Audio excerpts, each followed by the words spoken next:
Welcome to ABA On Call. Join myself, Rick Kubina. This is the maturing of our science that can be done, and Doug Kostewicz. It is so powerful to be able to convey numbers rather than the subjective nature of words. For thought-provoking conversation. Hey everybody, would you like to get a CEU for this episode? Listen closely for the announcement of 3 secret words delivered throughout the episode. Take note of those words and we will tell you where to go to get your CEU when the show is over. Hello everybody, welcome to ABA On Call. Today, my co-host Doug is taking a pass on this episode because I have the privileged honor to speak to interview my good colleague, Dave Stevens. Dave, welcome to the podcast. Thanks, Rick. Thanks for having me. It's been a while since we've shared a screen together. It has been. For those of you in our audience, just to know, Dave and I go all the way back. We founded Chartlytics together. We have had a great time building that company and everything that entails. And we've been colleagues at CentralReach too since the acquisition. Yeah, and we're still on that journey. So excited We are indeed. Keep pushing the envelope. And that's part of our conversations today. You all have heard of AI. I mean, my grandparents have heard of AI. Like everybody has heard about AI. And we're just going to have a conversation today about, what is AI? What could be some possibilities with how it might affect ABA? It's hard to understand the impact of any new technology, but Dave has been around. Like Dave is a guy that predates the dot-com boom. Like he started off. I lived through the dot-com. You lived through it back in the 90s. Yeah. You were messing around with computers and I mean, you really have a long history and are very well versed in many things in terms of technology. So let's start off this conversation by me asking you, just generally speaking, when people talk about AI, what does that mean? What do we mean when we say AI, artificial intelligence? I usually take the deep view of that. And to me, AI is, and this kind of started when, everybody's talking about machine learning. And, to me, a lot of the machine learning out there is essentially just very advanced statistics to eke out probabilities that if this input hit comes in, what are the probabilities of the output being X? And I think what we are seeing with AI and these different types of processing models, like large language models, which what ChatGPT is about, which is what you're probably referring to in terms of AI everywhere, or natural language processing, or any multitude of different types of advanced statistical or mathematical processes, and essentially taking inputs, comparing those inputs to a training data set to say, this input looks kind of like this. And so I think it's this, right? So it creates an output based on what its model is, helping it predict. And so AI, I think, is a very big umbrella term. When you think about AI colloquially, it's the robots, they're going to take over the world and, the things like that. But I believe we're kind of far from that stuff. But it's really just a bunch of mathematical and computational systems to process data, to look at patterns and to predict an outcome and produce that for use. So that's my short answer. Yeah. Well, that's a good one. When I was doing research, if someone asked me to define an AI, I don't think I'd be able to define it like you did. But just reading what everyone is saying, like I saw this one picture, which had a big bubble of AI. Then there was a little bubble inside that, which was ML, machine learning. And then there was another bubble, which was deep processing. Oh, deep. And there's all of these terms, but what you're saying is essentially all of it gets down to math and statistics. Yeah. And these math and statistics can do different things that, like one of the definitions that many people talk about artificial intelligence is it's somehow imitating what we do as humans. And that's certainly true with the GPT. Oh yeah, 100%. And actually all of it is, because like, if you think about the world and behavior in general, behavior is a probability, right? You have an antecedent. Absolutely. You have a behavior. If there's consequence reinforcement, that behavior is more likely to increase. But the fact that the behavior happens is a probability based on the antecedent. And so when we talk about math and statistics of AI, that's all this is. It's probabilities that this is the answer, right? And so, yeah, it's a multitude of different acronyms of all these different things that, I don't fully comprehend. I'm not a data scientist or I'm a technologist. I look for ways to apply these things in novel ways to help people. But, at the end of the day, it's just a bunch of math that generates probabilities, creates an output.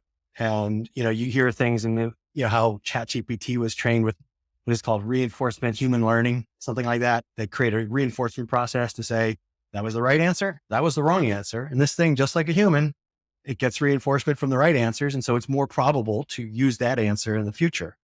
Now, some of the work we've been doing, we've shown how it's those probabilities of getting that answer again, can vary. And so that's some of the work that, the team is doing. And that we as practitioners, and I'm not a practitioner, but as the practitioners, we had to help train and guide these things as you would a baby, right? Like, or a toddler or an adolescent teen with the personality to match. But anyway, back to that. It is a collection of math that generates probabilities, kind of working like humans work. Yeah. Or any organisms. It's interesting listening to you talk about how we train up GPT. And I was thinking about how people jailbreak GPT and they they use these horrible examples like, you will die if you don't do this thing. Or like my grandmother will die if I can't do this. And the right word's cold.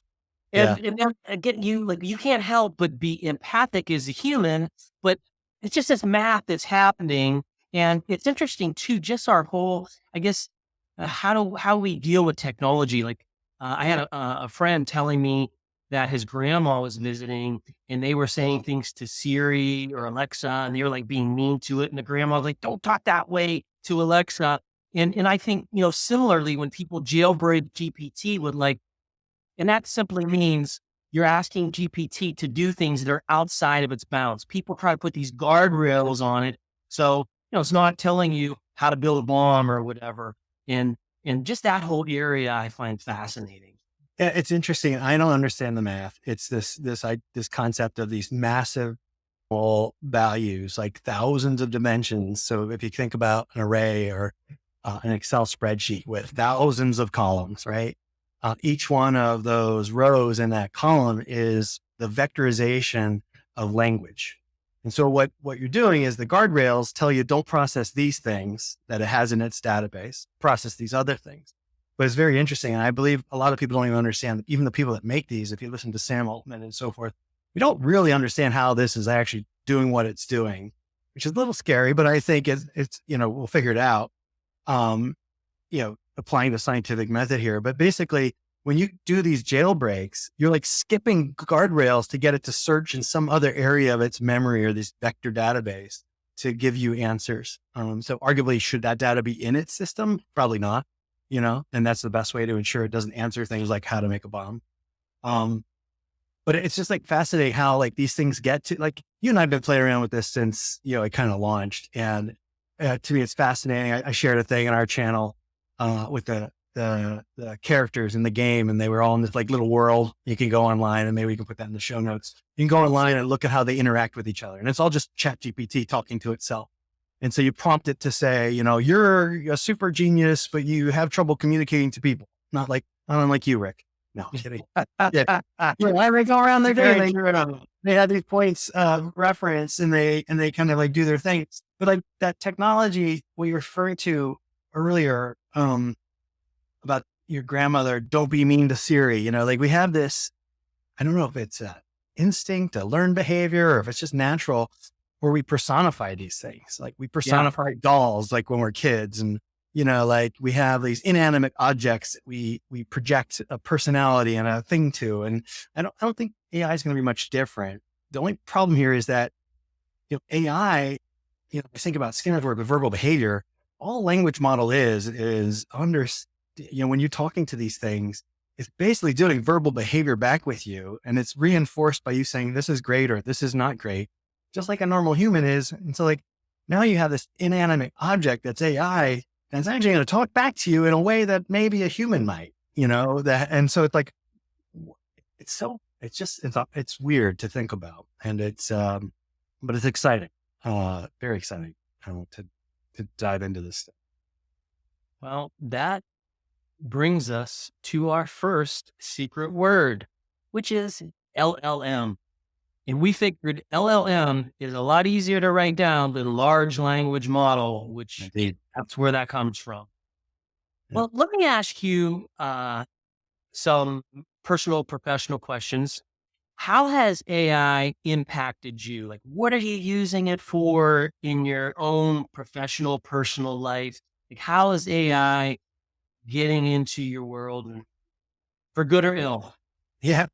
So where I find it the most useful for what I do, and again, I'm a servant leader, I help my team do the work they need to do. So from that perspective, I don't generate a lot. I just help others generate stuff. But I've been using Poe. Poe is an AI agent. Uses a various number of language models, including ChatGPT, GPT-4. You can get access to Claude. There's myriad. They change every day, or they get the guys. But Poe is a data set and a system that's been trained on the Quora data set. So Quora, if anybody doesn't know, is a large website that has question and answers, and the answers get rated on, and you can become an expert, and so your answer gets more rating. And so what I honestly find myself almost never searching Google anymore, unless it's like a relevant, a very timely thing that I want to see from a news perspective. But I'm almost always using Poe to have a conversation about a particular subject. And what I like about Poe is it provides references and links to things where I can go kind of deep dive and read about, whatever it is from a source material perspective. It helped me write emails. Like I'm not, like trying to write an email with a specific persona or a specific need, and I'll like really quickly jot down like what I'm trying to do. And I find it very helpful to help me craft my message. I think at the end of the day, it's still my message. Like I don't just take what it gives me and I use it, but it's like, it helps, get words on paper and sort of formulate ideas and maybe a better way. And so I find value there, but it's really the knowledge, like understanding topics that I'm interested in. I just have conversations. Yeah. It's kind of interesting. That's an interesting response, because I find myself doing very similar things. And the fact that you said you don't use Google a lot, I had that same thing where it's like, I used to Google all the time, but it's so much easier. You go through all the links and you're like, oh, that's not right. That's not right. Or, oh my God, this is like a mess of ads. And it was just SEO optimized to get your attention, kind of clickbaity. And so I find the AI tools that at least have internet access or that data set, with those other models, I just find it like it's a better experience because it helps me get to an actual source document that saves a lot of time, honestly. And it helps me kind of follow my, the questions that generate when I'm reading something. Well, what's that mean? Like, or let me understand that, So I find that very helpful. And I actually think that's where, there's a lot of talk about AI and ABA or medicine in general. And I kind of feel like AI is just another search tool to help me better understand what the information so I can make a better decision. And that's kind of how I think about AI being helpful to, our providers or in medicine in general. Like, I don't think I want AI just unilaterally making decisions. I'm sure that'll come one day. But like helping you digest and comprehend all these different facets or dimensions of a particular problem or a domain that you're trying to make a decision in. I think that's where the power is right now. Yeah. Well, that brings up a good point. We're going to talk in a little bit about ABA specifically to AI, but understanding how other people are using it. Like you mentioned healthcare, and I'm always seeing these news stories where they're like, oh, now AI can detect cancer better than all these oncologists, or, AI can discover this thing that's way better.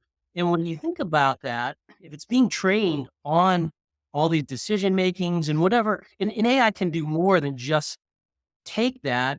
You have things like computer vision, you have all of these other processes that and that's not just AI, and I guess that's machine learning too. Uh, it fascinates me and it excites me to think that we are going to get to the point where many things in our lives, we're just going to turn over to this statistical math thing because it can do things that people just could never compete with. I think, yeah. And when we say compete, I think what you mean is in the speed and the completeness of Yes. information that it processes, right? Like, and I think that's like in the medical world, when we're looking at machine vision systems that are looking for, basically they're looking for pixel patterns and images, and they can do so at a much higher speed across, and they can do so with a tremendous amount of training. They can look at billions of images and learn from those images, which would take a human more than their lifetime to do. Right. So for those types of things, like when you're trying to detect things, detect patterns in data or in which is what an image is, I think it's going to be phenomenal. And I think as long as it prevents or presents its evidence to you to say, hey, this is my evidence, and you get to look at it and be like, yeah, it's right. I'm going to take that. Or, you know what, that doesn't feel right. Like, I think at the end of the day, and I believe that it will come where we just take AI's word for it. Right. But I feel like that's probably a decade or more away before we get comfortable with that. But I think in the meantime, it can help us sift through an unbelievable amount of information that we could never possibly think a single person could do to help make decisions. So for case in point, Peter Diamandis, we listened to his podcast. He's got an excellent podcast called Moonshots. And he was on with a group, and I forget the name of the company, but he was talking, it was Stability AI, I believe. It's an open source, large language model, a really cool company. And one of the things that they're focused on is healthcare. So, you go to your doctor, and your doctor, you can talk about your symptoms and the things that you're having. And your doctor can only use the information from their experience to help make a decision on what could possibly be going on and some remedies. Well, there are 7,000 medical papers published a day, according to Peter's podcast. 7,000 a day. Unbelievable. Not only can't you read that much, you can't even keep that much in your head, right? Like, we have a very limited working memory. And so what I feel like an AI is amazing at doing is sifting. Like, I'm going to sift. Here's probabilities. Cause again, that's what you're doing as a human. You're coming up with probabilities. And I think my gut says, or my experience says, this is probably the right thing, right? We always say that. It's always the caveat when we come up with an answer, as long as it's not, math, like 2 + 2. And so these AI tools are just amazing at this probability calculation to say, these are probably the most probable thing based on the input you gave me. And being able to process those 7,000 journal articles a day, incorporate that into its lexis of knowledge is like just phenomenal tool. It's like the calculator, it's like, it's numbers when we had nothing other than, feelings about things, like I feel like that's a lot, but now we can quantify it. It's like, I feel like it's that jump in capability of a tool to help us make decisions. Yeah. Well, you said something that perked my interest, and you were talking about how AI can make mistakes. Some people call them hallucinations. Other people will point out that this whole thing of GPT, which stands for generative pre-trained transformer, what that really is. I never knew what that stood for. Thanks for telling me. I never looked at that. What people will say is, well, that's not necessarily a mistake. It's being creative. Like, that's what this whole thing is doing. And I use GPT sometimes. And I'll admit this to the whole world. I use this one prompt that explain this to me like I'm a 5-year-old. That helped me a lot. Yeah. And I was doing some research on what's the difference, just to remind myself and to go back, what's the difference between operant conditioning and respondent conditioning? So I asked that to ChatGPT, and some of the things it was saying was not exactly right. Yeah. And I knew that because I have a deep understanding, but still it was pretty damn close. And AI can hallucinate and can make mistakes. And, to your point, all of a sudden that becomes a lot more significant when it's your diagnosis on, do I have cancer or don't I have cancer? If AI makes a mistake there, then that's going to make headlines. Whereas, if it's just giving me some information, then it's not. Yeah. I kind of feel like that's an unfair lens, although I get where it's coming from, because like, we're humans, we're fallible. How often do we hallucinate? All the time.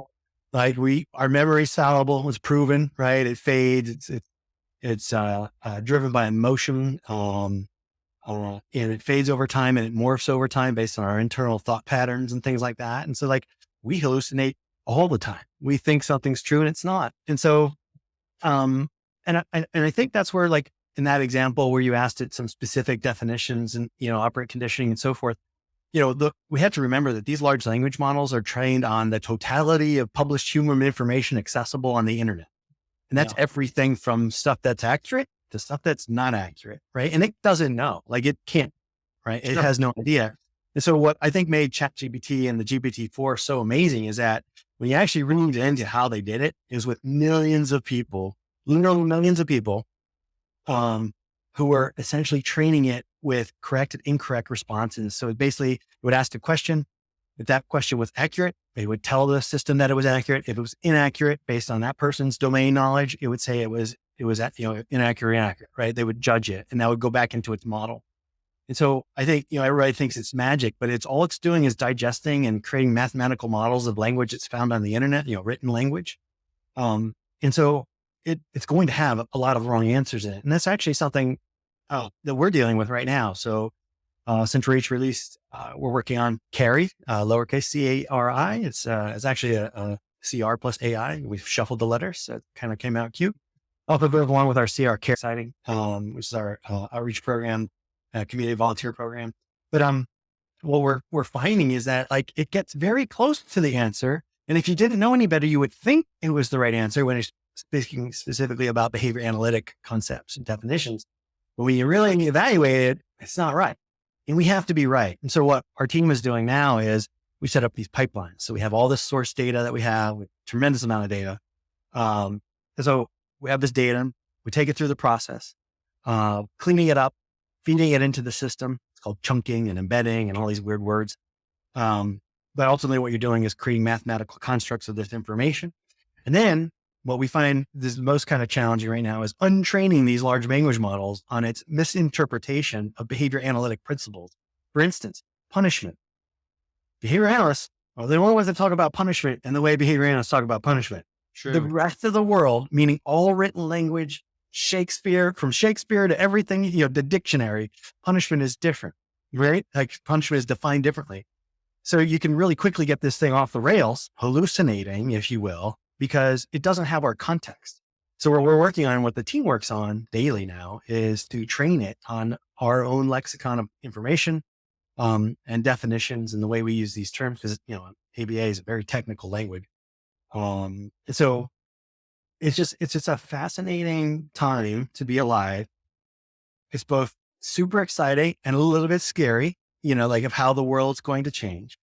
But when you listen to like the Peter Diamondises of the world, who are really focused on the abundance that we have in humanity and the future and the, not the doom and the gloom, although, I think they recognize that there's potential for harm as any tool can be used for harm. The possibility is just like so exciting and so interesting. But we have to tiptoe and we have to be careful. Well, that brings us to our second secret word, which is AI. Nice and easy. I want to talk to you about something that in this field, I hear a lot of this. So I've done some work with robotics, and in that field, I hear some things that are very similar to what's going on with AI. And that is people are genuinely fearful that a robot or AI is going to take their job over. Like, what would you say to people that have those fears? I think they're definitely well grounded. I mean, part of me has that fear. I've been a software developer my whole life, and it's like you see these people now, they go and make software apps in 3 hours with ChatGPT and the GitHub Copilot, and it's like, well, where's my value?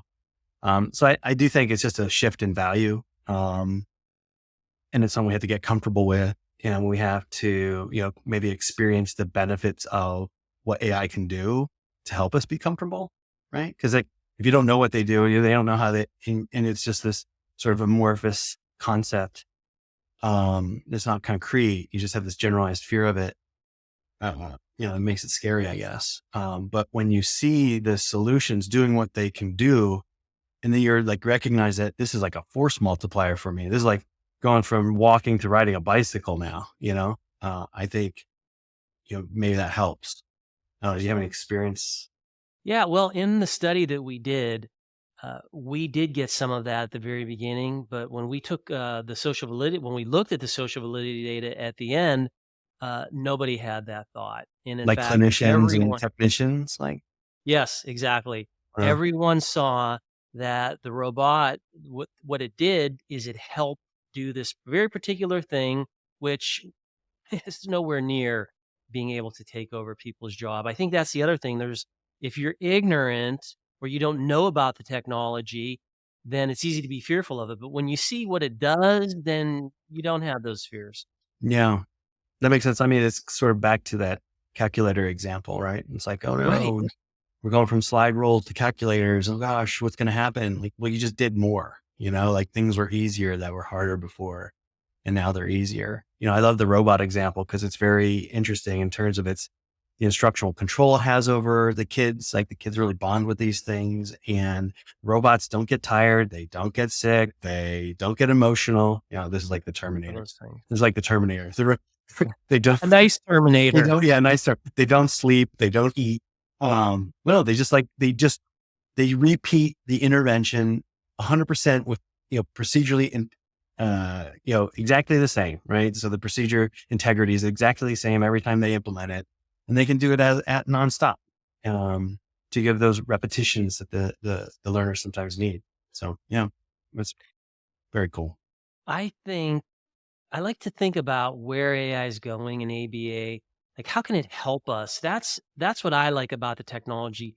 The robot stuff, I love doing that research because at least where it's showing how helpful it is. And I think behavior analysts, when they start seeing it, they're going to like that. And I think the same thing's going to be true of AI once we figure out. Like, a lot of people need to understand this. We're just at the very beginning. Oh yeah. It's just so early, and every week, every day, there's something new that's out. And I mean, what are your thoughts about, or do you have any thoughts of, grand picture or even on the small scale? How's AI going to positively affect ABA?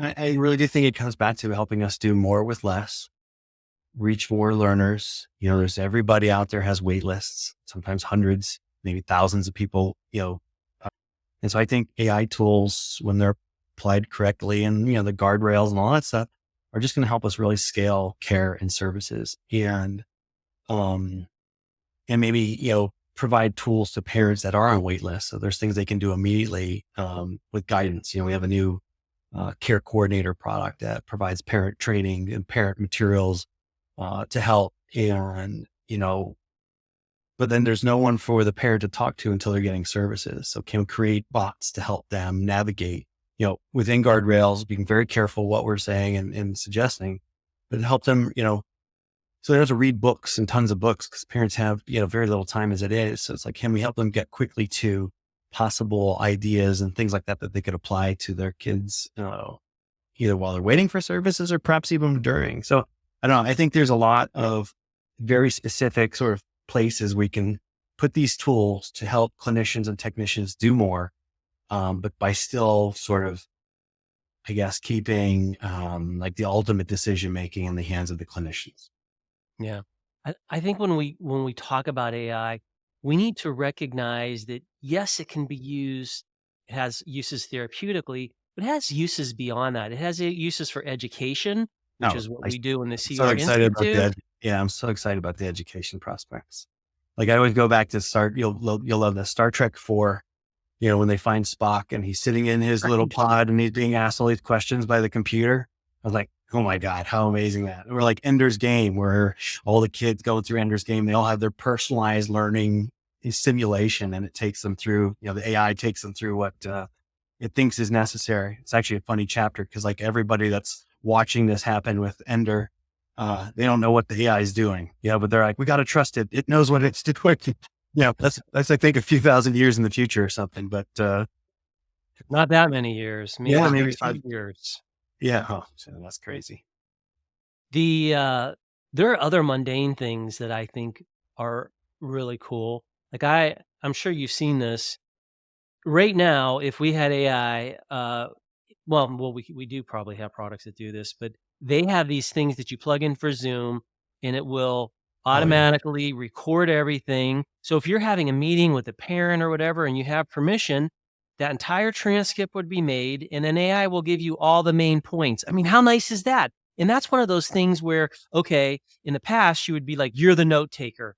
Nobody wants to Right. be the note taker. Right. And I don't think anyone's going to object or say, "Oh, AI is stealing my job." If you have AI as the note taker. Yeah. No, that's the really fascinating part about that's what I call the summarization. So it's like, here's something that's happening. The content was generated by humans, and it needs to be summarized or transposed into some other format. And I think AI is very helpful with that because it's not making up stuff. Like there's no there's no generativity that happens per se. Like make me an image of a person standing in the rain with a purple and pink umbrella, like that's generative. You can do that today, which is amazing. But like those agents that are just there helping us, I think, absolutely. We need to get those in many places as possible. Yeah, and of course, eventually, when it comes to looking at data to summarizing massive amounts, even just with one person, it's really hard for a human. And you made this point earlier. Let's say that you've been working with the client for a year. How is it that you as a person are going to know all of the data points, all of the charts, all of the different things you could look at? What's the trend? What's the variability? How Yeah. do all these things interact? But yet AI is really good at doing that. And hopefully AI in the future will be able to pull that together and give it to us and help us make sense Yeah. of it. And this is, I think, where, people with proprietary data sets, kind of like us, CentralReach with, you have billions of data points, you know, ranging in quality. But what we're working on is essentially tuning these systems to incorporate the specific ABA knowledge that we have in our data set to apply them. Because like, when we start looking at AI in the medical world, ChatGPT, for instance, on certain benchmarks was like 46% accurate in summarizing a clinical note from a doctor after a patient visit. And with proper training, they got out to 86% accurate. And that was like in a first evolution. So I think these things will get more accurate. So I think it's important for ABA or for anybody that's doing things in the medical or behavioral health world. You have to take the base. You can't just use it as is, as we've seen. It hallucinates a lot. It doesn't understand the language and so forth. But specifically, it hasn't been trained on like those things that are important. So it just sees all these words and it says like, all right, statistically, these words are important. It does its thing, but we have to add the ABA importance to that statistical analysis. And I think that's where, I'm excited. And I've been working with our team to figure out like the best way to do that because we have to process so much stuff. And there's so many applications and they all require something a little bit different, but it's, what a time to be alive, Rick. I'm telling you, well, I will say, and I'll share this with the audience. I have a project coming up. At the time of this recording, I haven't had it done yet, but I'll be doing a study where I'm looking at clinical data, ABLES-R data. What can we see? Nice. And that, I think studies like that with our proprietary data set are going to be very helpful for not just the people that own that data, but just for the field in general. Yeah, totally. Like if you combine like the periodic assessment data we have from the ABLES-R with the session and billing data we have from CentralReach, like you now can understand efficiencies of outcomes. There's just so much you can uncover there by merging these data sets. So that's exciting. Well, thank you for this lovely conversation. That brings us up to our last secret word, and we might as well stick with an acronym, NLP. And if any of you are wondering, we didn't say what NLP means, natural language processing. You should have made it a challenge. Put it in the comments. Like we've been like YouTube streamers. Put it in the comments below. Well, Dave, I really appreciate your time and your great insights on AI. And I hope that everyone who's listening is excited about where AI can take us. And if you're not using it, there are people that have heard about it, but still haven't used it. Just dive in and just play around with ChatGPT, or you mentioned Poe, or there's a lot of these things that you could get for free.